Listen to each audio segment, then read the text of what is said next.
کامران اور سدرا ہوٹل کے باہر والی چھوٹی سی بینچ پر بیٹھ گئے۔ پہلے لمحے میں خاموشی تھی، دونوں دل کی دھڑکنیں اور اس طرح محسوس کر رہے تھے۔ ہوا نرم تھی اور ہلکی ہلکی خوشبو نے ماحول کو تھوڑا پرسکون بنایا۔ کامران نے ہلکی سی مسکراہٹ کے ساتھ کہا، سدرا، میں بس تم سے کچھ بات کرنا چاہتا ہوں۔ آج کل سب کچھ الجھا ہوا ہے اور میں چاہتا ہوں کہ کوئی مجھے سمجھے۔ سدرا نے تھوڑی دیر دیکھا، پھر آہستہ سے جواب دیا، میں سنوں گی، مگر مجھے بھی سمجھنا آسان نہیں ہے کہ آپ کیوں اتنا پریشان ہیں۔ کامران کے دل میں عجیب سا سکون آیا کہ کسی نے اسے سننا شروع کر دیا۔ وہ بولتے بولتے کبھی ہچکچایا، کبھی نظریں جھکی اور کبھی سدرا کی آنکھوں میں دیکھ کر اپنی شرمندگی چھپانے کی کوشش کی۔ سدرا نے بھی تھوڑی شرمیلی مسکراہٹ کے ساتھ اسے دیکھا اور دل میں سوچا کہ یہ نوجوان واقعی الجھا ہوا ہے، مگر نرمی اور ایمانداری اس کے رویے میں نظر آ رہی تھی۔ آہستہ آہستہ بات چیت نے ماحول کو ہلکا اور دوستانہ کر دیا۔ کامران نے اپنے دل کی بھاری کیفیت، ناکامیوں اور بیماری کے اثرات کو بیان کیا اور سدرا نے خاموشی سے سننے کے بعد کہا، میں سمجھ سکتی ہوں، لیکن آپ کو خود پر قابو پانا ہوگا۔ اس دوران ایک لمحہ آیا جب کامران نے ہلکی سی مسکراہٹ کے ساتھ کہا، آپ کی خاموشی اور سمجھداری نے مجھے تھوڑا سکون دیا ہے۔ سدرا بھی ہلکی سی مسکراہٹ کے ساتھ بولی، میرا مقصد صرف یہ ہے کہ آپ غلط راستے پر نہ جائیں۔ یہ چھوٹی چھوٹی باتیں، نظریں اور ہلکی مسکراہٹیں ماحول میں ہلکی سی رومانوی کیفیت لے آئیں، مگر دونوں کے دل میں احترام اور ضمیر کی اہمیت سب سے اوپر تھی۔ کسی بھی حد سے تجاوز نہیں ہوا اور اخلاقی حدود برقرار رہیں۔ کامران نے دل ہی دل میں محسوس کیا کہ انسان کی الجھن اور مایوسی بھی سکون اور اچھے احساسات کے ساتھ حل ہو سکتے ہیں۔ سدرا نے یہ سوچا کہ کبھی کبھی انسان کی ہچکچاہٹ اور شرمیلی مسکراہٹ بھی بہت کچھ کہہ دیتی ہے۔ یہ ملاقات دونوں کے لیے ایک سبق بن گئی۔ کامران نے جانا کہ جذبات اور بیماری کے دباؤ میں بھی اخلاق اور احترام سب سے اہم ہے، اور سدرا نے سمجھا کہ صبر اور سمجھداری انسان کو ہر مشکل سے بچا سکتی ہے۔ ملاقات کے بعد کامران کا دل کچھ ہلکا سا محسوس ہوا، مگر اس کے ساتھ ایک شدید ندامت بھی تھی۔ وہ جان گیا کہ اگر اس نے اپنی کمزوری اور بیماری کے دباؤ میں غلط قدم اٹھایا ہوتا تو نہ صرف سدرا بلکہ خود اس کی زندگی بھی تباہ ہو سکتی تھی۔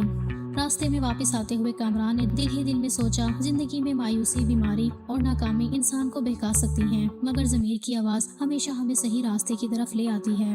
کامران نے سمجھا کہ اخلاقی حدود اور دوسروں کے حقوق کا احترام سب سے اہم ہے۔ چاہے حالات کتنی بھی مشکل کیوں نہ ہو، انسان کو کبھی کسی معصوم پر ظلم یا دباؤ نہیں ڈالنا چاہیے۔ یہی وہ سبق تھا جو اس نے اپنی زندگی کے اس لمحے سے سیکھا۔ سدرا کی طرف سے بھی خاموش پیغام گیا۔ اس نے دیکھا کہ کامران نے اپنے جذبات اور ضمیر کے درمیان توازن قائم کیا۔ اس نے سمجھا کہ انسان کی اخلاقی طاقت ہی اسے ہر مشکل سے بچا سکتی ہے۔ کامران نے فیصلہ کیا کہ وہ اپنی بیماری کے لیے صحیح طریقے سے علاج کرائے گا، محبت اور رشتے کی اہمیت کو سمجھے گا، مگر کبھی کسی کے جذبات کو دھیان میں رکھے بغیر قدم نہیں اٹھائے گا۔ اس نے خود سے وعدہ کیا کہ آگے سے ہر رشتہ، ہر تعلق اور ہر بات میں احترام اور اخلاقی اصول کو سب سے اوپر رکھے گا۔ یہ ملاقات اور یہ لمحہ کامران کی زندگی کا ایک اہم موڑ تھا۔ ایک طرف اس نے اپنی غلط سوچ سے بچ کر ضمیر کی طاقت کو سمجھا، اور دوسری طرف یہ سبق حاصل کیا کہ زندگی میں مشکلات ہمیشہ رہیں گی، مگر صبر، اخلاق اور ذمہ داری انسان کو صحیح راستے پر رکھتی ہیں۔ آخر میں کامران نے دل ہی دل میں کہا، میری بیماری، میری ناکامیاں اور میری تنہائی سب کچھ سیکھنے کا ذریعہ ہیں، اور سب سے اہم سبق یہ ہے کہ انسان کی اخلاقی حدود، ضمیر اور دوسروں کے حقوق ہمیشہ سب سے اوپر ہونے چاہیے۔ سدرا کی معصوم اور سمجھدار موجودگی نے نہ صرف کامران کو اپنی ندامت کا احساس دلایا، بلکہ اسے یہ سبق بھی سکھایا کہ ہر مشکل میں صحیح سوچ اور اخلاقی اصول انسان کو بچا سکتے ہیں۔ وقت ہمیشہ ایک جیسا نہیں رہتا۔ کامران کی زندگی میں بھی وہ دن آیا جب مایوسی، تنہائی اور بیماری کی جگہ آہستہ آہستہ امید نے لے لی۔ سدرا سے ملاقات کے بعد اس کے اندر ایک بڑی تبدیلی آ چکی تھی۔